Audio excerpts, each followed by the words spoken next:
यार क्या है माँ, शादी शादी कर रही हो, शादी करना आसान नहीं होता है। तुम तो बारात खिलाकर फ्री हो जाओगी, मेरी तो वाट लगी रहेगी पूरी जिंदगी। रिद्धि, तुम शादी से क्यों डरती हो? तुम्हारी माँ को देखो कैसे ऐश कर रही है। लगे तो शादी से पहले दुखी रहती थी, शादी के बाद देखो कैसे फूल के गुलगुप्पा हुई है। तुम भी कर लो शादी, बस रोहित से मिल लो एक बार। हाँ बेटा, मैं तो बड़ी खुश हूँ शादी की बात, तुम तो रहने ही दो। वही तो मैं कह रही हूँ, रहने दो, मान जाओ ना यार, सारी जिंदगी मस्त ऐश करेंगे हम तीनों। हम दोनों को भी कभी ऐश करने दो। 25 साल तक तो तुम्हारे साथ ही ऐश कर रहे हैं, अब जाओ अपने पति के साथ ऐश करो और मुझे मेरे पति के साथ रहने दो, क्यों जी? बुढ़ापे में रोमांस। हाँ तो क्यों नहीं। वैसे जोक सपाट, रिद्धि शादी तो करनी है, क्यों डरती हो तुम शादी से? पहले बताओ। पापा डर की बात नहीं है, बस ये सोच के दिल बैठ जाता है कि शादी के बाद जो ससुराल वालों की एक्सपेक्टेशंस होती है ना, वो पूरी करना बहुत मुश्किल है। हर टाइम खुद को साबित करते रहो, ये अच्छा है, ये सही है, ये तमीज वाली है, रोज रोज इम्तिहान देना पड़े तो कोई कैसे खुश रहे भला? अरे पगली, ऐसा कुछ नहीं होता। वो लोग भी तो यही सोचते हैं कि नई लड़की घर में आएगी, हमारे तौर तरीकों में कैसे ढलेगी। दोनों तरफ से एडजस्टमेंट होता है बेटा, कोई एक तरफा थोड़ी ना चलता है ये। सही कह रहे तेरे पापा, मैं भी जब इस घर में आई थी ना, महीनों लगे मुझे यहाँ सेट होने में। सब कुछ अलग था, खाना अलग, बोलने का तरीका अलग, पर तेरी दादी ने मुझे टाइम दिया, समझाया, धीरे धीरे मैं भी समझ गई। पर तुम बहुत लड़ती थी मेरी माँ से, वो भूल गई क्या? हाँ लड़ती थी, क्योंकि शुरू में वो मुझे समझती नहीं थी, रोज टोका टाकी, रोज कोई ना कोई शिकायत, बहुत लड़ाई हुई हमारी शुरू में, पर बाद में उनको भी समझ में आ गया और मुझको भी, फिर हम दोनों एकदम ठीक हो गए। यही तो डर है माँ, वो लड़ाई वाला फेज मुझसे नहीं झेला जाएगा। अरे हर रिश्ते में शुरुआत में थोड़ी खटपट होती है, उसी से ही तो रिश्ता मजबूत बनता है। तू टेंशन ना ले, बस एक बार रोहित से मिल तो ले। ठीक है मिल लूंगी, पर वादा करो अगर मुझे पसंद नहीं आया तो जबरदस्ती नहीं करोगे। अरे बिल्कुल नहीं करेंगे बेटा, तेरी मर्जी सबसे पहले। रिद्धि रोहित से मिलती है, दोनों की अच्छी बनती है, रिद्धि हाँ कर देती है और कुछ महीनों बाद दोनों की शादी हो जाती है। शादी के बाद रिद्धि पहुंचती है अपने ससुराल। घर में एंट्री होती ही सब उसकी चूड़े की तारीफ करने लगते हैं। वाह रिद्धि, चूड़ा तो एकदम जच रहा है हाथों पे, एकदम दुल्हन दुल्हन लग रही है तू। थैंक यू ताई जी। चूड़ा तो सुंदर लग ही रहा है भाभी, पर एक बात बोलूं, चूड़े के पीछे ना बड़ी जिम्मेदारी होती है। ये मत सोचना चूड़ा पहन लिया तो बस फैशन ही करना है, यहाँ हर किसी की उम्मीदों पे खरा उतरना पड़ता है। ये शादी सिर्फ 2 लोगों की नहीं होती, पूरे घर की होती है। ये मुझे क्यों समझा रही है भला? मैं कोई बच्ची थोड़ी ना हूँ, मुझे भी पता है क्या करना है और क्या नहीं। रिद्धि का मुंह थोड़ा उतर जाता है, सास ये देख लेती है पर कुछ बोलती नहीं। रिद्धि में नोटिस कर लेती है कि सास ने उसका उतरा हुआ मुंह देख लिया है। वो सोचती है अब तो सास डांटेगी जरूर। रात को कमरे में रोहित से बात करती है। यार तुम्हारी बहन ने तो आती ही मुझे लेक्चर देना शुरू कर दिया, मुझे क्या पता नहीं है ससुराल में कैसे रहना है।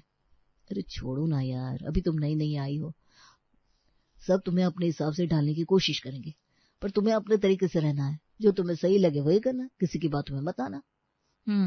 पर तुम्हारी माँ ने भी तो देख लिया मेरा मुंह बना हुआ, अब तो सुबह पक्का सुनाएंगी। सुबह रिद्धि नहा धोकर सास के लिए चाय बनाती है, सोचती है अब क्लास लगेगी, अब डांट पड़ेगी। सास चाय लेती है, एक घूंट पीती है और रिद्धि की तरफ देखती है। बस अब शुरू हो जाएगी। चाय अच्छी बनी है बेटा, एकदम सही। रिद्धि हैरान रह जाती है, कुछ बोलती नहीं, बस चुपचाप देखती रह जाती है सास को। सुबह सुबह रिद्धि रसोई में घुस जाती है, सोचती है आज तो सबका दिल जीत के दिखाऊंगी। अपने मन से पोहे बनाती है, पराठे सेकती है, सलाद काटती है, पूरी मेहनत से लगी रहती है, पर किसी से ये नहीं पूछती कि किसको क्या पसंद है। ससुर जी नाश्ते के टेबल पर बैठते हैं, पोहे का चम्मच मुंह में डालते ही खांसने लगते हैं। कितने मिर्च डाल दी बेटा, मुंह में लाग लग गई मेरे तो। अरे वो मुझे पता नहीं था, सॉरी। अभी दूसरा बना दूं क्या? नहीं रहने दे, पानी पिला दे बस। तभी सास पराठे का टुकड़ा तोड़ती है, देखते ही माथे पे बल पड़ जाते हैं। बेटा इसमें तेल कुछ ज्यादा नहीं डाल दिया? मुझे तो डॉक्टर ने मना किया है ऑयली चीजों से। ओ माँ जी, मुझे तो पता ही नहीं था, आप बता देती तो। कोई बात नहीं बेटा, पहला दिन है, धीरे धीरे समझ जाएगी तू। इतने में रोहित जल्दी जल्दी तैयार होकर आता है। रिद्धि मेरा लंच पैक कर दिया क्या? लेट हो रहा हूँ यार। हाय मैं तो भूल ही गई, इतना सब बना रही थी ना, टाइम ही नहीं मिला। यार क्या बात करती हूँ, मैं सारा दिन भूखा रहूंगा अब। बाहर का खाना भी अच्छा नहीं लगता ऑफिस के पास। सॉरी, कल से पक्का बना दूंगी। कोई बात नहीं बेटा, ऐसा कर, कल से मैं मदद करूंगी इसकी। आज मुझे भी नहीं पता था कितना काम है इसे। शादी के फंक्शन में मैं भी इतनी थक गई कि सोचा ही नहीं इस तरफ। ठीक है माँ, चलो आज मैं मैनेज कर लूंगा। दोपहर होते होते ननद घर आती है, सीधा किचन में घुसती है, खाना देखती है और नाक भौं सिकोड़ने लगती है। ये क्या बना दिया भाभी? ये कोई तरीका है खाना बनाने का? मिर्च देखो कितनी है, पापा तो खा ही नहीं पाएंगे। वो और ये पराठे, इतना तेल, माँ का बीपी बढ़ जाएगा खाकर। है भाई का लंच भी नहीं बना? भाभी तुम्हें कम से कम एक बार पूछ तो लेना चाहिए था ना, किसको क्या पसंद है क्या नहीं, सीधे मन से बना दिया। सास ननद को घूरती है, आंखें दिखाती है इशारे से। बस कर अब। नहीं माँ, मैं कोई बात गलत तो नहीं बोल रही हूँ। अरे नहीं है तो क्या हुआ, थोड़ा समझदारी से तो काम लेना चाहिए। रिद्धि चुपचाप सुनती रहती है, कुछ जवाब नहीं देती, बस इतना कहती है, ठीक है गलती हो गई मुझसे, कल से पूछ के बनाऊंगी सबसे। रात को रिद्धि सबसे एक एक करके पूछती है, पापा आपको खाने में क्या पसंद है? बेटा मुझे कम मसाला, कम तेल और सुबह दलिया चाहिए होता है रोज। अच्छा, और माँ आपको? मुझे तो बिना तेल की सब्जी चाहिए और शाम को ग्रीन टी, चीनी बिल्कुल नहीं। ठीक है, और रोहित तुम्हें?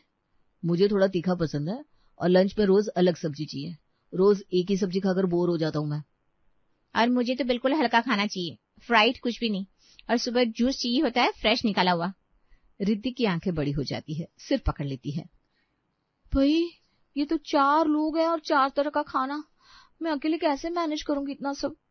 तभी डोरबेल बजती है, रिद्धि दरवाजा खोलती है। एक महिला बाहर खड़ी थी, हाथ में झोला लिए। जी आप? मैडम ने बुलाया है मुझे हेल्प के लिए। इतने में सब लोग हॉल में आ जाते हैं। ससुर हैरान होकर पूछते हैं, ये कौन है भाई, किसने बुलाया? हाँ माँ, कौन है ये? मैंने तो पहली बार देखा इसे घर पे। सास मुस्कुराते हुए आगे आती है, ये मैंने रखी है हाउस हेल्प के लिए, बहू की मदद के लिए। अकेले कितना संभालेगी सब कुछ, इसलिए सोचा थोड़ी हेल्प मिल जाए तो अच्छा रहेगा। ननद का पारा चढ़ जाता है। ये क्या बात हुई माँ? इतने साल से हम सब यहाँ काम कर रहे हैं ना, कभी किसी ने हेल्प नहीं रखी घर में, और भाभी के लिए तुमने हेल्प बुला ली, ये कहाँ का इंसाफ है? देख बेटा, तू शादीशुदा है, अपने घर जाती है शाम को आराम करने, ये यहीं रहती है 24 घंटे, यही घर इसकी दुनिया है, थोड़ी मदद मिल जाए तो इसमें बुराई क्या है? ननद मुंह बनाकर चली जाती है वहां से। रिद्धि को अंदर ही अंदर बहुत अच्छा लगता है, सास की तरफ देखती है, आंखों में हल्की सी नमी आ जाती है। थैंक यू मॉम, आपने इतना सोचा मेरे लिए। अरे बेटा, तू भी तो मेरी बेटी जैसी है, तू खुश रहेगी तो घर खुश रहेगा। अगले दिन से रिद्धि का रूटीन बदल जाता है। सुबह उठते ही सबकी पसंद का नाश्ता बनाती है, ससुर के लिए हल्का दलिया, सास के लिए बिना तेल की सब्जी, रोहित का लंच टाइम पे तैयार, ननद के लिए फ्रेश जूस, हेल्प भी साथ में लगी रहती है काम में। रिद्धि अब थकती भी नहीं बल्कि खुश रहती है, काम करते वक्त गाना गुनगुनाती रहती है। सबकी तारीफ सुनकर उसका दिन बन जाता है। वाह रिद्धि, आज लंच बहुत टेस्टी था, मेरे सारे कलीग पूछ रहे थे किसने बनाया। सच में? बता दिया मैंने बनाया? हाँ बता दिया, सबने बोला भाभी को बोलो किचन खोले। दोनों हंसने लगते हैं, पर ननद को ये सब बर्दाश्त नहीं होता, उसकी चिढ़ बढ़ती जाती है। वो बार बार किसी न किसी बहाने से रिद्धि को परेशान करने की कोशिश करती रहती। एक दिन रिद्धि टेबल लगा रही होती है, ननद आकर बैठ जाती है। भाभी ये चम्मच ऐसे नहीं रखते, देखो कैसे रखा है टेढ़ा मेढ़ा, थोड़ा सलीका सीखो। अच्छा ठीक है, मैं अभी ठीक कर देती हूँ। और ये नैपकिन भी इतना मैला क्यों है, रोज बदलती नहीं क्या? अभी बदल देती हूँ।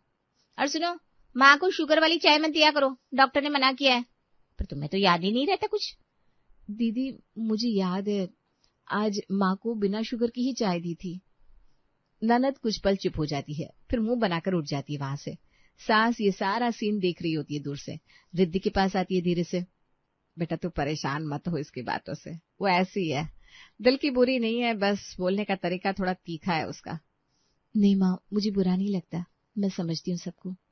सास उसके सिर पर हाथ फेरती है। रिद्धि के चेहरे पर मुस्कान आ जाती है, पर मन में किसी कोने में ननद की बातें अब भी चुभती रहती है। रिद्धि कुछ दिनों के लिए अपने मायके जाती है।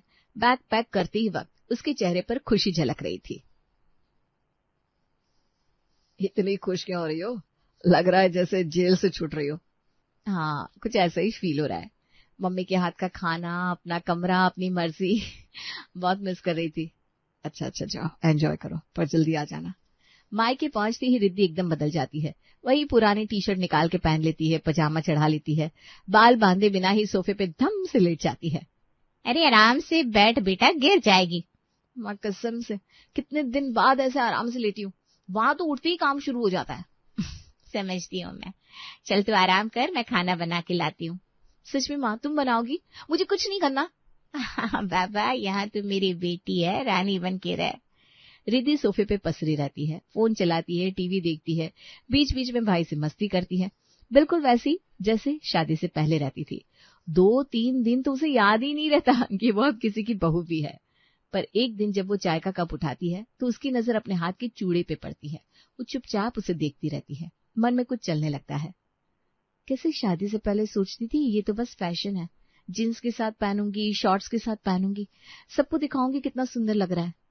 पर अब पता चल रहा है ये सिर्फ फैशन नहीं है, इसके पीछे कितनी जिम्मेदारियां छुपी थी। माँ उसे यूं गुमसुम बैठा देख लेती है। क्या हुआ बेटा, कहाँ खो गई? कुछ नहीं माँ, बस ऐसे ही चूड़े को देख रही थी। हाँ, ये चूड़ा अब सिर्फ हाथ की चूड़ी नहीं है बेटा, ये तेरी नई जिंदगी की निशानी है। समझदार हो गई है तू। रिद्धि हल्के से मुस्कुरा देती है, पर मन के किसी कोने में अब उसे एहसास होने लगता है कि ये आराम वाली जिंदगी अब वापस नहीं आएगी। हफ्ते भर रहने के बाद रिद्धि वापस ससुराल के लिए निकलती है। गाड़ी में बैठे बैठे भी बार बार माँ की याद आती रहती है। ससुराल पहुंचती सब गले लगाते हैं। आ गई मेरी बेटी, कैसा रहा मायका? बहुत अच्छा माँ, बहुत मजा आया। पर घर में एडजस्ट होने में उसे फिर से 1-2 दिन लग जाते हैं। सुबह देर तक सोई रहती है, फिर याद आता है अब यहाँ वो सुविधा नहीं है। जल्दी से उठ के किचन में जाना पड़ता है। एक दिन दोपहर को रिद्धि सोफे पे बैठी आराम कर रही थी। बार बार उसकी नजर अपने चूड़े पे जा रही थी। वो उसे घुमाती रहती है, देखती रहती है। रोहित ऑफिस से आता है, उसे यूं खोया हुआ देखकर पास बैठ जाता है। क्या हुआ, कहाँ खोई हो, और कैसा रहा मायका? बहुत अच्छा रहा, पर पता है माँ रह के ना एक बात समझ में आ गई। क्या? यही कि शादी के बाद इंसान की पूरी जिंदगी ही बदल जाती है। वहां माँ खाना बना के देती थी और मैं बस लेटी रहती थी। यहाँ आके सब कुछ खुद करना पड़ता है, जिम्मेदारी उठानी पड़ती है। कभी कभी सोचती हूँ कितना कुछ बदल गया मेरे लिए। तुम्हें लगता है सिर्फ तुम्हारी जिंदगी बदली है, पर सच तो यह है ना कि हम सबकी जिंदगी बदली है। मैं भी अब अकेला नहीं सोचता, तुम्हारे बारे में भी सोचना पड़ता है हर फैसले में। हाँ, ये सही कहा तुमने। पापा को देखो, पहले पूरे घर में जैसे मन करे घूमते थे, बनियान में ही निकल आते थे कमरे से। अब तुम्हारे कारण थोड़ा संभल के रहते हैं। वो भी अपने आप को बदल रहे हैं तुम्हारे लिए। सच में, मुझे तो ये पता ही नहीं था। और माँ को देखो, उनको हमेशा से लगता था ये घर सिर्फ उनका है, हर चीज उनके तरीके से चलेगी। पर अब उनको भी लगने लगा है कि इस घर में तुम्हारी भी बराबर की हिस्सेदारी है। ये आसान नहीं होता किसी के लिए भी, इतने सालों की सोच बदलना। अच्छा लगा सुन के, लगा जैसे मैं ही अकेले स्ट्रगल कर रही थी, पर ऐसा नहीं है। रिद्धि की ये बातें सास सुन लेती है, मन ही मन बहुत खुश होती है। कितनी समझदार है ये लड़की, सिर्फ अपने बारे में नहीं सोचती, सबकी फीलिंग समझती है। भगवान ने बहुत अच्छी बहू दी है मुझे। सास अंदर आती है, चाय की ट्रे टेबल पे रखती है। ले बेटा, चाय पी लो दोनों, थक गए होगे सफर में। माँ, आपने क्यों तकलीफ की, मैं बना देती। अरे कोई तकलीफ नहीं बेटा, आज मेरी बारी है तेरा ख्याल रखने की। धीरे धीरे रिद्धि इस घर में पूरी तरह घुल मिल जाती है। एक दिन सास रिद्धि के लिए 2-3 जींस और टॉप लेकर आती है। ले बेटा, ये तेरे लिए लाई हूँ, तू हमेशा साड़ी सूट में ही रहती है, कभी जींस विंस भी पहना कर आराम रहेगा तुझे भी। अरे माँ, इसकी क्या जरूरत थी? जरूरत है बेटा, तो अपने घर में है तो अपनी मर्जी से रह, किसने रोका है तुझे?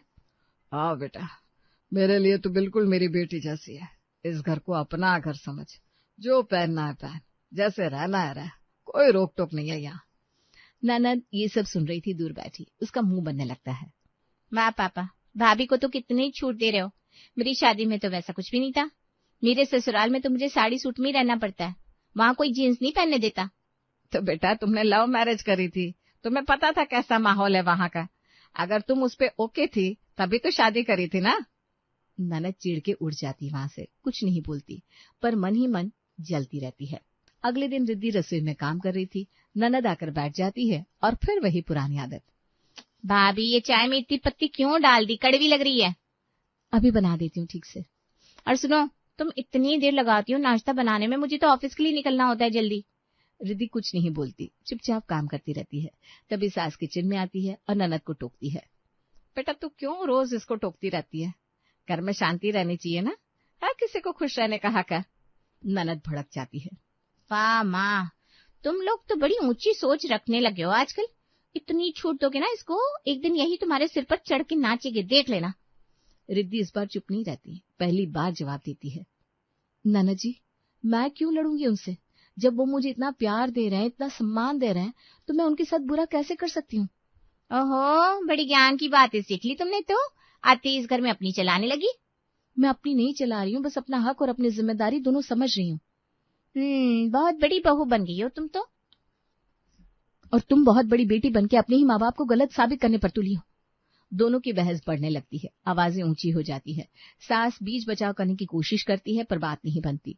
तभी ससुर हॉल में आते हैं, दोनों को चुप कराते हैं, फिर सीधा अपनी बेटी की तरफ देखते हैं। बेटा, भाई की शादी हो गई, तेरा भाई भी सेटल हो गया है। जब भी तेरा मन करे आना, पर अभी तो अपने घर जा। ये क्या कह रहे हो? अपनी बेटी से ऐसे बात करता है क्या कोई? क्योंकि मुझे भी अपने घर में शांति चाहिए और मैं चाहता हूँ मेरी बेटी को भी समझ में आए कि जिंदगी कैसे अच्छे से जी जाती है।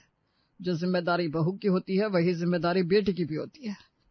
ननद की आंखों में आंसू आ जाते हैं, कुछ पल चुप रहती है, फिर धीरे से बोलती है, पापा मुझे माफ कर दो। रिद्धि आगे आती है, ननद का हाथ पकड़ लेती है। ननद रिद्धि को गले लगा लेती है, दोनों की आंखों में आंसू होते हैं। सास और ससुर ये सब देखकर मुस्कुरा उठते हैं। देखा, आखिर घर की खुशी लौट आई। यही तो असली परिवार है, जहाँ प्यार से हर गलतफहमी दूर हो जाती है। कुछ दिनों बाद ननद अपने ससुराल वापस जाने को होती है। भाभी, अब से जब भी आऊंगी लड़ने नहीं, प्यार से मिलने आऊंगी। और मैं हमेशा आपका वेट करूंगी दीदी। अरे सासू माँ बैठी बैठी, मैं हूँ ना, अभी कभी सारे 15 के 15 लोगों का खाना मैं बना के देती हूँ 1 घंटे के अंदर। आप जाइए, आराम करिए। सास बहू का भरोसा करके आराम करने चली जाती है, लेकिन बाहर बहू रानी तो फोन पर रील देखने बैठ जाती है। रिंकी लग जाती है रील देखने और सासू माँ सो जाती है, ये सोचकर कि बहू 15 लोगों का खाना बना लेगी। लेकिन शाम को जब घर पे मेहमान आते हैं तब, बहू चल पहले स्टार्टर लगा दे बेटा, फिर उसके बाद मेन कोर। स्टार्टर? कैसे स्टार्टर माँ जी? है, तूने कहा था ना माँ जी जाके सो जाइए। ये जो मेहमान शाम को आने वाले थे, तूने कहा था ना मैं खाना बना रही हूँ। अरे क्या बात करी माँ जी, मेहमान आ रहे थे आज, आपको मुझे बताना तो चाहिए था, मुझे लगा मेहमान कल आने वाले हैं। अब मैं क्या करूँ माँ जी? है, तू क्या करेगी? कुछ मत कर, अब मैं ही बाहर से खाना ऑर्डर करती हूँ। बेफालतू का खर्चा तेरे बोलने पर हो जाता है, आगे से मैं तुझ पर बिल्कुल विश्वास नहीं करूंगी। सुबह के 7 बजे हैं। सास मंदिर जाने के लिए अपनी अलमारी से एक बढ़िया प्रेस की हुई साड़ी निकालती है। रिंकी कमरे में आ जाती है। अरे माँ जी, ये वाली नहीं, आज सरस्वती जी का दिन है, सफेद पहनो ना, मेरी वाली पहन लो, बड़ी सुंदर लगेगी। अरे रहने दे बहू, मेरी यही ठीक है, तो क्यों परेशान हो रही है? नहीं माँ जी, बिल्कुल नहीं, आप ये अपनी वाली रख दो, आज तो मेरी ही साड़ी पहननी है आपको। सास मना करती रहती है, लेकिन रिंकी जिद पे अड़ जाती है और सास की साड़ी हाथ से लेकर अलमारी में रख देती है। लो, आप बस तैयार हो जाइए, मैं अपनी वाली साड़ी लेकर आती हूँ। रिंकी बाहर निकलते ही सास की वो प्रेस की हुई साड़ी लेकर सीधा पड़ोसन के घर पहुंच जाती है। सुनिए ना शर्माई जी, ये लीजिए साड़ी, एकदम बढ़िया प्रेस की हुई है, आज पहन लेना। अरे वाह रिंकी, तू बड़ी फिक्र करती है मेरी। इधर रिंकी वापस आकर सास को अपनी साड़ी थमाती है। सास तैयार होने बैठती है, साड़ी खोलती है तो देखती है वो भी बिल्कुल मुड़ी तुड़ी बिना प्रेस की। ये क्या बहू, तूने अपनी वाली प्रेस भी नहीं करवाई, अब मेरी वाली भी नहीं है, ये भी ऐसी है, मैं कैसे मंदिर जाऊं? अरे माँ जी, ये तो मुझे लगा प्रेस की हुई रखी थी, अभी प्रेस करवा के लाती हूँ। अरे अब टाइम नहीं है बहू, मंदिर की आरती निकल जाएगी। तो बातें बड़ी बड़ी करती है पर काम एक ठीक से नहीं होता तेरे से। अरे माँ जी गुस्सा मत करो ना, अभी सब ठीक कर देती हूँ। सास मन ही मन सोचती है, बोलने में सबसे आगे, करने में सबसे पीछे, यही है मेरी बहू। घर में सुबह की चहल पहल है। सास किचन में बैठी पापा के लिए दलिया बना रही है, तभी बेटा राहुल तैयार होकर आता है। माँ, पापा का ऑपरेशन तो कल है ना, आज ऑफिस से छुट्टी ले लेता हूँ, कल साथ चलूंगा। हाँ बेटा, ले ले छुट्टी, आंखों का ऑपरेशन है, अकेले मैनेज नहीं हो पाएगा। तभी रिंकी कमरे से निकल कर आती है, हाथ में चाय का कप लिए। अरे नहीं नहीं राहुल, तुम क्यों छुट्टी लोगे, मैं हूं ना घर पे, मैं ले जाऊंगी पापा जी को, सारा काम मैं देख लूंगी, तुम अपनी मीटिंग मिस मत करो, बड़ा प्रोजेक्ट है तुम्हारा। अरे पर रिंकी, अकेले तुम्हारे लिए मुश्किल हो जाएगा। अरे कुछ नहीं होता, मैं इतनी भी कमजोर नहीं हूँ, तुम फिक्र मत करो, मैं सुबह ही ले जाऊंगी, फॉर्म वगैरह सब मैं ही भर दूंगी, तुम ना बस शाम को आ जाना। सास मन ही मन खुश हो जाती है, सोचती है चलो बहू ने इतनी जिम्मेदारी ली, अच्छी बात है। अगले दिन ऑपरेशन का समय होता है। सास पापा को लेकर अस्पताल पहुंचती है, लेकिन बहू का कहीं पता नहीं। सास फोन लगाती है, फोन बजता रहता है, कोई जवाब नहीं आता। ये लड़की भी न जाने कहाँ रह गई। सास अकेले ही सारे फॉर्म भरती है, अकेले ही पति को लेकर अंदर जाती है, बाहर बैठकर घंटों इंतजार करती है। बीच बीच में राहुल को फोन करती है, पर वो मीटिंग में होने की वजह से फोन नहीं उठाता। शाम को राहुल घर लौटता है, देखता है रिंकी सोफे पर बैठी मोबाइल चला रही है। अरे रिंकी, तुम घर पे? पापा का तो आज ऑपरेशन था, तुम अस्पताल में नहीं थी? हाँ वो राहुल, असल में मुझे ना सुबह अचानक याद आया, आज तो सुनीता की किटी पार्टी थी, बहुत पहले से प्लान था, तो मैं वहां चली गई, सोचा माँ तो है ही ना साथ में। क्या? तुमने कहा था तुम ले जाओगे, इसलिए मैंने छुट्टी भी नहीं ली। अरे तू इतना गुस्सा क्यों हो रहे हो क्या होगा ऑपरेशन ठीक से। तभी सास पति को लेकर घर आती है, बहुत थकी हुई, चेहरे पर गुस्सा साफ दिख रहा था। राहुल, तेरी बीवी से पूछ कहाँ थी आज? मैं अकेली अस्पताल में इधर उधर भागती रही, फॉर्म भरे, डॉक्टर से बात की, तेरे पापा को अंदर ले गई, बाहर अकेली बैठी रही घंटों, और ये मैडम किट्टी पार्टी एंजॉय कर रही थी। माँ जी, आप बात को इतना बड़ा क्यों बना रही है? बड़ा नहीं बना रही हूँ, सच बोल रही हूँ। तो बोलती बहुत है बहू, मैं करूंगी, मैं देख लूंगी, पर करती कुछ नहीं। ये पहली बार नहीं है, हर बार यही होता है, बड़ी बड़ी बातें, काम एक नहीं। ये आप ठीक नहीं कह रही है माँ जी, एक तो मैं कोशिश करती हूँ, बोलती हूँ कि मैं करूंगी, इतना तो सोचती हूँ ना सबके बारे में, हर कोई परफेक्ट थोड़ी ना होता है, एक गलती हो गई तो इतना क्यों सुना रही है? गलती? बहू ये गलती नहीं है, ये तेरी आदत है। जिम्मेदारी उठाने की बात करती है और ऐन वक्त पे नदारत हो जाती है। रिंकी माँ सही कह रही है, तुमने मुझसे झूठ बोला कि तुम जाओगी और मैं बेफिक्र होकर मीटिंग में बैठा रहा। अरे ठीक है, अब से मैं कुछ बोलूंगी नहीं, ना करूंगी ना बोलूंगी, तब खुश। सास चुपचाप अंदर चली जाती है, सिर हिलाते हुए मन में सोचती है, बोलने में आगे, करने में बिल्कुल पीछे, यही है मेरी बहू। घर का माहौल उस दिन के बाद कुछ बदला बदला सा रहता है। रिंकी जो पहले सुबह से शाम तक चहकती रहती थी, हर बात में टांग अड़ाती थी, अब एकदम चुप चुप सी रहने लगती है। ना कोई बड़ी बात, ना कोई वादा, बस अपने काम से काम। सास को भी ये बदलाव अजीब सा लगता है। एक दिन शाम को चाय पीते हुए वो सोचती है, पहले घर में इतनी रौनक रहती थी, बहू बोलती तो थी बहुत, पर कम से कम बोलती तो थी, अब तो बिल्कुल गुमसुम सी हो गई है। सास रिंकी को अपने पास बुलाती है, बहू इधर आ, बैठ मेरे पास। रिंकी चुपचाप आकर बैठ जाती है, नजरें नीचे किए हुए। देख बहू, मैं तुझसे एक बात कहना चाहती हूँ। तू इतनी चुप क्यों हो गई है आजकल? पहले तो तू बोलती थी, हंसती थी, अब तो जैसे मुंह ही सिल दिया है। क्या बोलूं माँ जी, जो भी बोलती हूँ गलत हो जाता है, इससे अच्छा ही चुप ही रहूं। अरे नहीं बेटा, मेरा मतलब ये नहीं था। देख बात यह है कि तू बड़ी बड़ी बातें कर देती है, ऐसे कि जैसे पहाड़ भी उठा लेगी, फिर जब वक्त आता है तो निभा नहीं पाती। इससे अच्छा है ना कि तू उतना ही बोल जितना तू सच में कर सकती है। जबरदस्ती बोल के हमारी उम्मीदें तो मत बढ़ा, फिर टूटती है तो दुख होता है, तुझे भी और हमें भी। रिंकी थोड़ी देर चुप रहती है, फिर धीरे से बोलती है, हाँ माँ जी, शायद मैंने गलत किया, मैं समझ गई, आगे से जो कर सकूंगी वही बोलूंगी। बस इतना ही तो समझाना था। चल अब मुंह लटका के मत बैठ, चाय पी। कुछ दिन ठीक चलता है, पर रिंकी की तो आदत थी ही, कब तक बदलती। एक हफ्ते बाद त्योहार नजदीक आता है। सास सुबह सुबह अलमारी से पर्स निकालती हुए कहती है, बहुत त्योहार आ रहा है ना, तो बेटी के घर सामान भेजना है, मिठाई, कपड़े, कुछ फल वल सब लेने जाना है बाजार, तो मैं आज लेने चली जाती हूँ।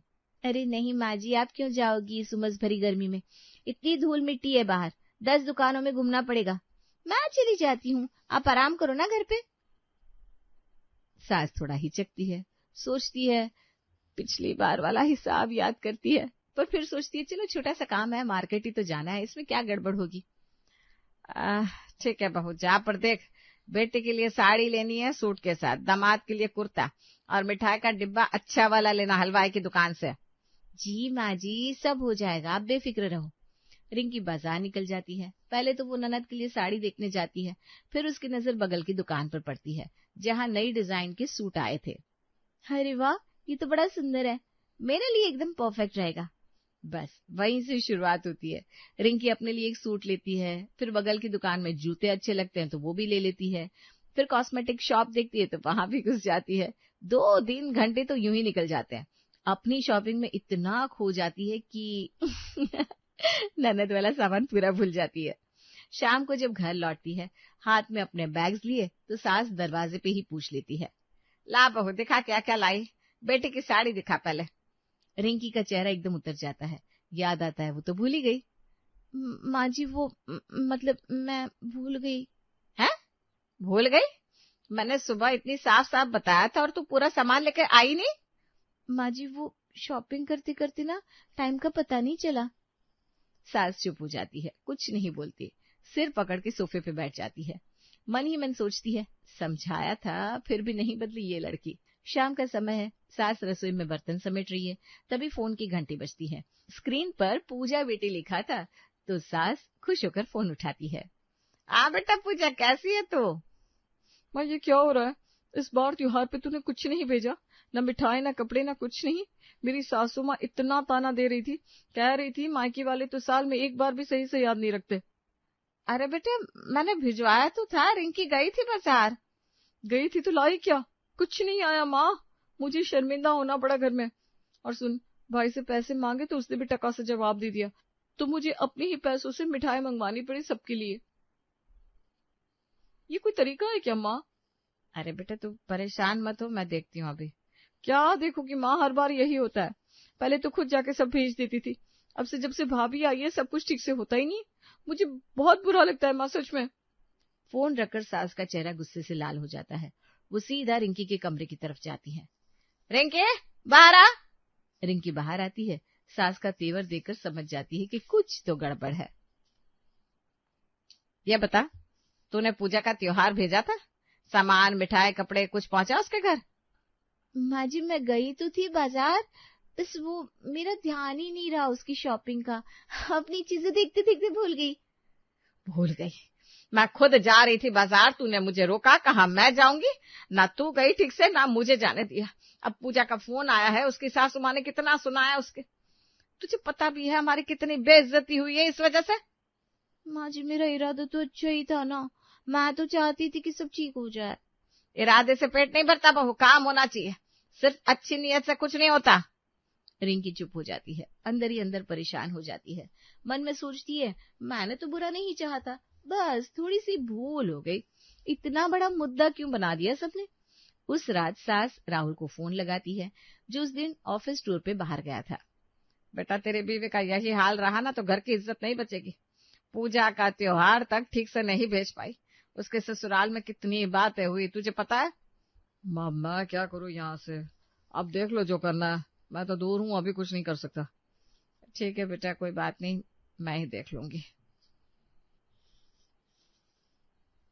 फोन रखने के बाद सास बालकनी में अकेली बैठ जाती है, सोच में डूब जाती है।